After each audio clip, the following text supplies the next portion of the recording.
प्यारे विद्यार्थियों, आज हम आपको एशिया के भूगोल में परिवहन एवं अंतर्राष्ट्रीय व्यापार के बारे में बताएंगे। सामान्यतः परिवहन के बिना व्यक्ति अलग थलग हो सकता या अलग थलग पड़ सकता है। उसको अन्य शहर कस्बों गाँवों की जानकारी प्राप्त नहीं होगी यदि वो एक ही जगह रहा तो।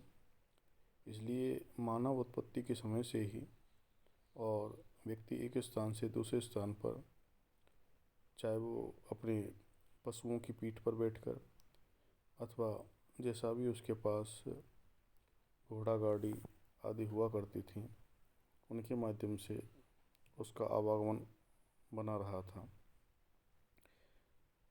लेकिन कालांतर में और इस परिवहन ने जो सामान्य और सरल प्रकार का हुआ करता था, चाहे वो तांगा बैलगाड़ी आदि के रूप में, उसको एक विशेष वर्तमान संदर्भ में और टेक्नोलॉजी के माध्यम से उसको द्रुतगामी बना दिया और बेहतर बना दिया। परिवहन में मुख्यतः सड़क, रेल, जल, वायु, इन 4 प्रकार से परिवहन किया जा सकता है और किया भी जा रहा है। तो प्रत्येक जगह पर पृथ्वी में और इन साधनों का इस्तेमाल विभिन्न रूपों में किया जा सकता है। आज हम सामान्यतः इस 4 प्रकार के परिवहन में सड़क परिवहन पहले पढ़ेंगे। सड़क परिवहन एक सस्ता और सरल प्रकार का परिवहन का माध्यम है, जहाँ पर जिसके माध्यम से हम कहीं भी जा सकते हैं। ये ऐसा साधन है कि जिससे हम पहाड़ी, समतल मैदान, पठारी क्षेत्र आदि में भी हम पहुंच सकते हैं। घुमावदार सड़कें हो सकती हैं पहाड़ी क्षेत्रों पर, समतल मैदानों में तेज और सीधी सड़कें हो सकती हैं। तो इस प्रकार विभिन्न प्रकार से और हम अपने गंतव्य तक पहुंच सकते हैं। सड़कों के भी कई प्रकार होते हैं, जैसे कच्ची सड़क है, पक्की सड़क है। पक्की में भी सिंगल लेन, 2 लेन, 4, 6 लेन, 8 लेन आदि हो सकते हैं। वर्तमान में सड़कों का जो मार्ग है वो एक्सप्रेस हाईवे तक भी बन गया है, जिस पर तीव्र गति से और वाहन चलते हैं।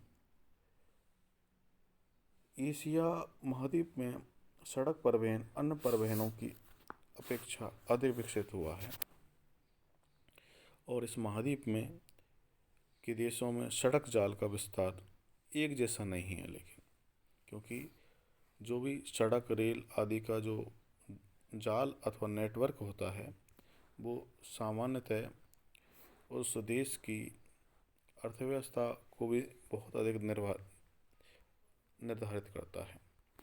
अर्थव्यवस्था एक महत्वपूर्ण कारक है, क्योंकि इस सब में पैसे का इन्वेस्टमेंट, तकनीक का इन्वेस्टमेंट जरूर होता है। ये एशिया में विश्व की कुल सड़क लंबाई का केवल 15% ही हिस्सा है, जबकि ये महाद्वीप विश्व का 1/3 भूभाग को घेरे हुए है। 1/3 भूभाग में और केवल 15 यानी 1/3 मतलब 33% क्षेत्रफल है विश्व का, और लगभग 15% सड़क मार्ग है। लेकिन कुछ एशिया के देश अन्य देशों की तुलना में बेहतरीन सड़क मार्ग हैं, जिनमें हम भारत, चीन और जापान, इन 3 देशों को ले सकते हैं। भारत, जापान, चीन एक महत्वपूर्ण संयोग है इन 3 देशों का, जो कि एशिया के अन्य देशों की तुलना में ज़्यादा तरक्की कर रहे हैं। लेकिन एशिया के कुछ क्षेत्रों में जो भूभागीय आगम्यता है, चाहे वो मरुस्थल के रूप में, चाहे हिम के रूप में, चाहे ऊंची ऊंची पर्वत चोटियों के रूप में, पर्वतीय चोटियों के रूप में, आदि जगहों पर सड़क मार्ग नहीं बन पाता है, इसलिए वो क्षेत्र सड़क मार्ग से दूर है। एशिया के प्रमुख देश के बारे में हम चर्चा करें तो पहला हम भारत ले सकते हैं। भारत, और यहाँ पर ये विश्व में दूसरा व एशिया का प्रथम स्थान रखता है सड़क मार्ग में। और देश के सभी बंदरगाह और प्रमुख नगर सड़क मार्ग से जुड़े हुए हैं, यानी यहाँ पर ये सभी बंदरगाह, अंदर से जो सामान आता है वो रेल मार्गों के द्वारा या सड़क मार्गों के द्वारा पहुँचता है बंदरगाहों पर, और दूर दराज के जो शहर हैं वो भी सड़क मार्ग से जुड़े हुए हैं। हमारे देश में 6 लेन और 2 लेन, 6 लेन और 8 लेन, 6-8 लेन वाले राजमार्ग भी हैं, नेशनल हाईवे भी हैं, जो देश के प्रत्येक क्षेत्र को जोड़ रहे हैं। सीमाई क्षेत्रों तक भी हमारे नेशनल हाईवेज की पहुंच है, ताकि भारी वाहन, भारी लोड को और सैनिकों को तुरंत पहुंचाया जा सके। इसके बाद दूसरा देश देखते हैं हम, जापान। जापान में लगभग 12 लाख किलोमीटर वाली सड़कें हैं, और चूँकि जापान क्षेत्रफल के दृष्टिकोण से बहुत ही छोटा है, इसलिए यहाँ पर सड़कों का जाल है। कुछ जो शहर हैं जापान के, ये जापान है, कुछ शहर हैं जिसमें चाहे टोक्यो हो जो सबसे बड़ा शहर है, या क्योटो हो, नगोया हो, कोबे हो, ओसाका हो, ये जापान के बड़े शहर हैं जो सड़क मार्ग से अन्य छोटे शहरों और नज़दीकी शहरों अथवा गांवों के साथ जुड़े हुए हैं। अगला जो सड़क मार्ग में है वो है चीन। चीन जो कि भारत की तुलना में बड़ा देश है, तो यहाँ पर सड़कों का जाल बिछा हुआ है। चीन में जो सड़कों का जाल है वो ज़्यादातर पूर्वी क्षेत्र में है, क्योंकि जनसंख्या भी इधर पूर्वी तटवर्ती क्षेत्र में ही अधिक है।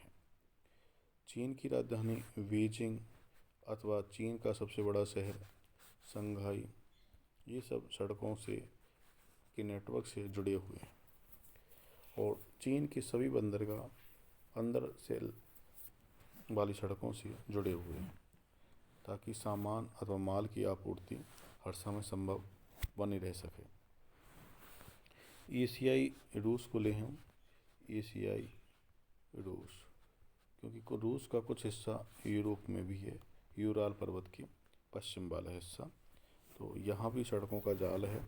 और मास्को से व्लादिवोस्टोक तक सड़कें हैं, यहाँ व्लादिवोस्टोक तक और अंदर तक शहर में विभिन्न शहरों को जोड़ने वाली सड़कें हैं, सड़कों का नेटवर्क है। इस प्रकार हम ये देखेंगे कि दुनिया भर के देशों में सड़कें आपस में जोड़ रही हैं। आज भी कई सड़क मार्ग अंतर्राष्ट्रीय प्रकार के बनाए जा रहे हैं, जो एक देश से दूसरे देश और तीसरे देश को जोड़ने का काम करेंगे। इसके बाद हम दूसरा देखते हैं, रेल परिवहन। रेल परिवहन,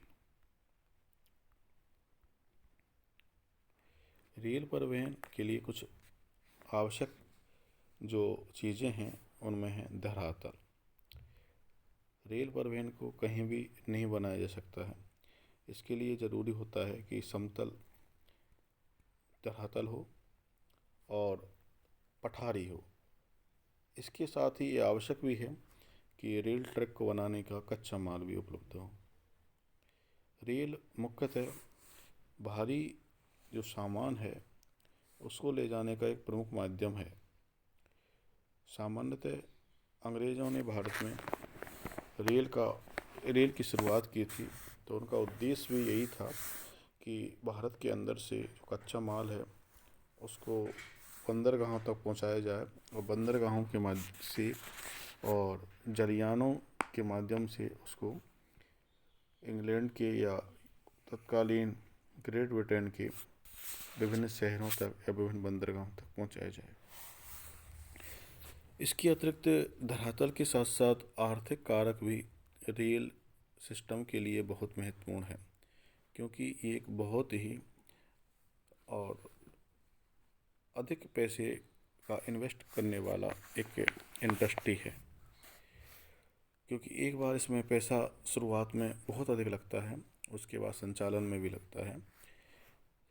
इसके अतिरिक्त ये आवश्यक है कि रेल की उस देश को ज़रूरत है अथवा नहीं, और ज़रूरत निर्धारित करती है कि आर्थिक गतिविधियाँ उस देश में कैसी हैं, व्यापार कितना होता है, कारखाने कितने हैं, कच्चा माल कितना निकलता है, निर्मित माल कितना बाहर से आता है या भेजा जाता है।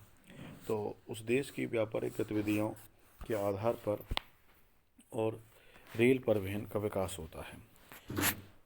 एशिया की भूगोल में हम देखते हैं कि एशियाई रूस में और रेल परिवहन का विकास कितना हुआ है एशियाई रूस में।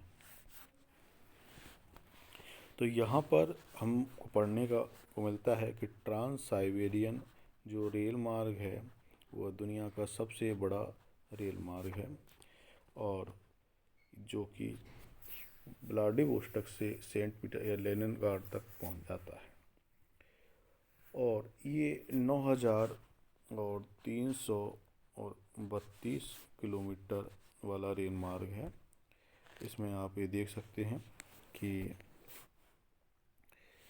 ये यहाँ पर मॉस्को और आगे या लेनिनग्राड ये होते हुए और व्लादिवोस्टॉक तक यहाँ पहुँचता है। ये रेल मार्ग है ये यहाँ तक। तो ये सबसे बड़ा रेल मार्ग है दुनिया का, 9,332 किलोमीटर, और इसका निर्माण कार्य 1891 में हुआ था और 1905 में ये पूर्ण हो गया, लगभग 14 साल में। और 1945 में इसको डबल ट्रैक कर दिया गया, 1945 में डबल लाइन कर दिया गया। और आज इस रेल मार्ग पर और कोयला और लौह अयस्क दोनों ही कच्चा माल के खनन क्षेत्र हैं, और साथ में ही उस पर विभिन्न इंडस्ट्रीज का केंद्र भी है। इसलिए इस रेल मार्ग का बहुत ही महत्वपूर्ण उपयोग विभिन्न शहरों को, विभिन्न कारखानों को किया जा रहा है। भारत में यदि हम रेल मार्ग की स्थिति देखें तो भारत में लगभग 65,000 किलोमीटर रेल मार्ग लंबाई है, और जिसमें लगभग 26-27% रेल मार्ग का विद्युतीकरण कर दिया गया है, 25-26% का इलेक्ट्रिफिकेशन कर दिया गया है, विद्युतीकरण कर दिया गया है। इसके अतिरिक्त हमारे देश में हमें देखने को मिलता है कि रेल का घनत्व काफ़ी कम है, क्योंकि रेल मार्ग में अभी हमने पढ़ा था कि कुछ कारक हैं जो रेल को प्रभावित करते हैं। जैसे भारत में उत्तर में हम देखें तो हिमालय पर्वत, पश्चिम में देखें थार का रेगिस्तान। तो ये ऐसे कारक हैं जो कि रेल मार्ग को अवरोध उत्पन्न करते हैं रेल मार्ग में। भारत में के अतिरिक्त इसमें अब हम देखते हैं चीन को हम देखें तो चीन एक वर्तमान में उभरता हुआ एक देश है, और चीन में पर्याप्त मात्रा में रेल मार्ग का विकास हुआ है। जापान को देखें तो जापान छोटा देश है, लेकिन जापान के पास टेक्निकल कैपेसिटी बहुत अधिक है। इसलिए जापान में वर्तमान में दुनिया में सबसे अधिक तीव्र गति से चलने वाली रेलों का विकास हुआ है, जिसमें चाहे वो मेट्रो हो, चाहे बुलेट ट्रेन हो आदि, जो रेलवे के नए विकास हैं, आयाम हैं, वो जापान की ही देन है। इस प्रकार हम देखते हैं कि जापान ने और रेल मार्गों के विकास में एक महत्वपूर्ण भूमिका अदा की है। रेल मार्गों का ज़्यादातर उपयोग माल के लिए प्रमुखतः किया जाता है, क्योंकि एक साथ और एक स्थान से और दूसरे स्थान तक और बहुत अधिक माल को एक साथ ले जाया जा सकता है। और इसी कारण से और रेल के प्रति सरकारों का रुझान बढ़ा। साथ में ही यात्री परिवहन के लिए भी ये बहुत ही सुविधाजनक और सरल है तथा सस्ता भी है।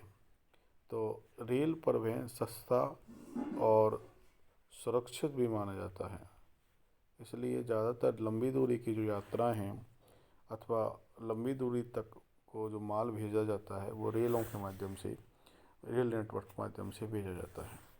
इस प्रकार रेलों का विकास भविष्य में भी बहुत अधिक होने की संभावना है। ऐसी अपेक्षा के साथ हम इस वीडियो को यहीं पर विराम देते हैं। अगले वीडियो में हम अन्य परिवहन के साथ